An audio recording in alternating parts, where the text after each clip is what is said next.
Заедно с Стефи искаме да ви покажем някои от нашите любими храни, специално на мен, разбира се, за междинно хранене и закуски. Няма ли се усмихнеш? Аз да се махам, нали? Ти ли ще говориш? Добре. Почваме с хай протеин пудинг, който е наистина страхотно предложение.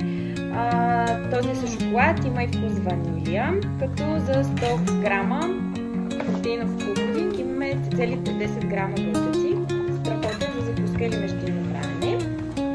Имаме, ето Стефито ги отваря даже, белвита, които отново са шоколад, мисля, че има и с мед.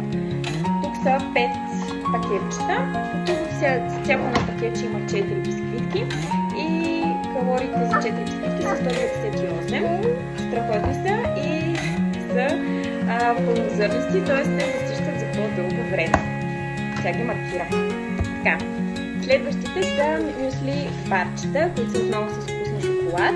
Тук са 8 броя, по 25 грама е всяко пакетче и само 86 калории. Може да видите много добре. 86 калории, страхотни за междинно хранене. Така, оризовки, всякакъв вкус, заедно с една бяла кувертюра и фистъчно масло си правим какво Стефи? И барчета, които мисля, че съм качила рецепта. Те са 30 грама барчета с 30 грама барче 149 калории приблизително, така че са много подходящи за междинни хранения.